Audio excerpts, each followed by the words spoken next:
Relatives. Chapter 1. Return. When Lera got off the bus, the city greeted her just as it had 10 years ago, with a silence filled with too many unnecessary sounds. The creak of a bus stop, the barking of a dog somewhere in the yard, and the stairs. She felt them immediately.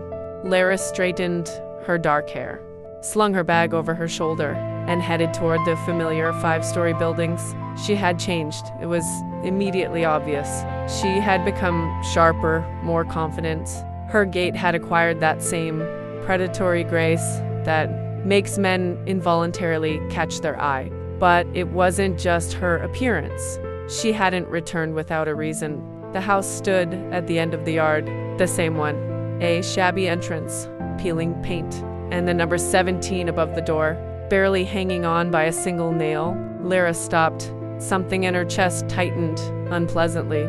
She hadn't been here since her aunt died, and since she was kicked out. Chapter 2. The inheritance. The key didn't turn right away.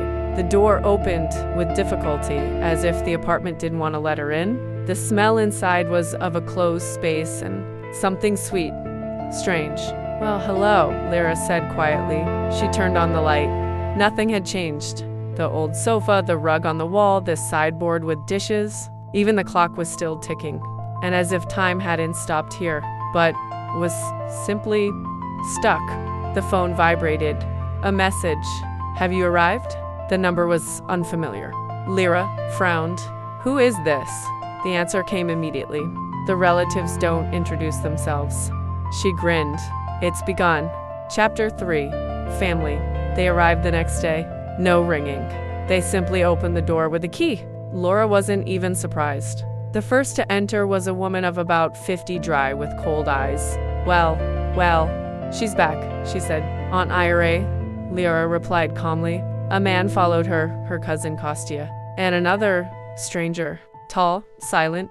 "We thought you wouldn't risk it," Kostya chuckled. Lera leaned against the doorframe. "Did you think you'd just get the apartment?" Aunt Ira narrowed her eyes. "You're a nobody here. You're wrong," Lera replied softly. "I'm the only one here with documents." Silence. And in that silence, something changed. The stranger looked at her carefully for the first time. Too carefully. "Be careful," he said quietly. "You don't understand what you've gotten yourself into." Lera smiled. "But you do. And you're afraid." Chapter 4. Neighbors. There was a knock on her door that evening. A neighbor. The old woman from the first floor. "Are you Lera?" she asked, peering inside. "Yes." The woman glanced around the apartment, as if checking to see if anyone was listening. "Go away." Lera grinned. "Seriously? They're not related to you." Pause. "What do you mean?" The old woman swallowed. "Your aunt. She didn't just die." A chill ran down her spine. "How?" The old woman looked her straight in the eyes. She started digging. "Dig what?" The answer was quiet. Family. Chapter 5. Night. The first night was restless. Lera couldn't fall asleep for a long time. The apartment seemed to have a life of its own. Rustles, creaks, and footsteps. She opened her eyes abruptly. Silence. Then again, footsteps. Not from above, not from below. In the apartment. Lera slowly rose from the bed. Her heart beat steadily. No panic. She walked into the hallway. Dark. And suddenly, the closet door opened slightly. By itself. Lera slowly approached. She opened it. Empty. But there were scratches on the inside wall, as if someone had tried to get out. Chapter 6. The truth. The next day, she started looking for documents. Old papers, letters, photographs, and she found it. A folder, hidden behind the closet. Inside, copies of passports. The last names matched, but the faces didn't. Lera froze. These people weren't her relatives, not at all.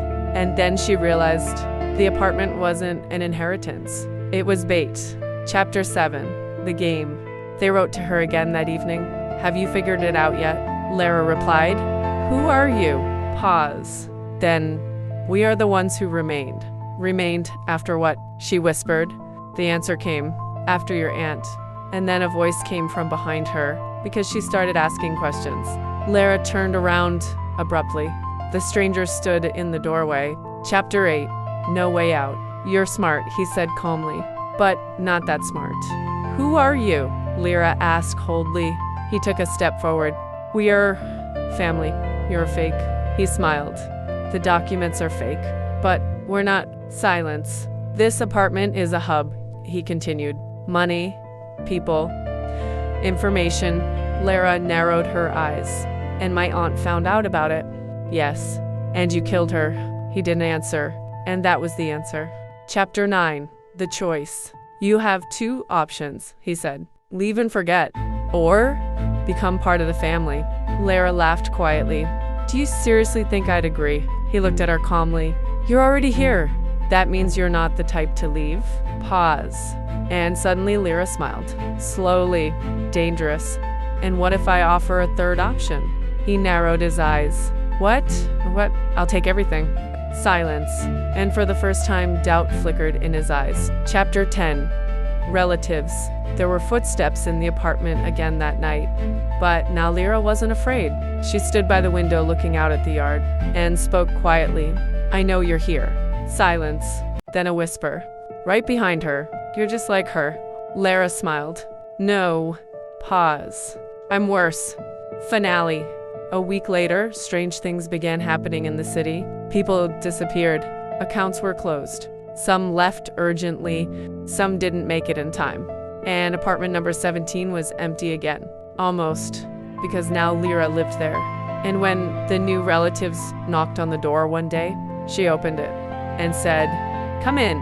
Family must stick together. The door closed. This time, from the inside.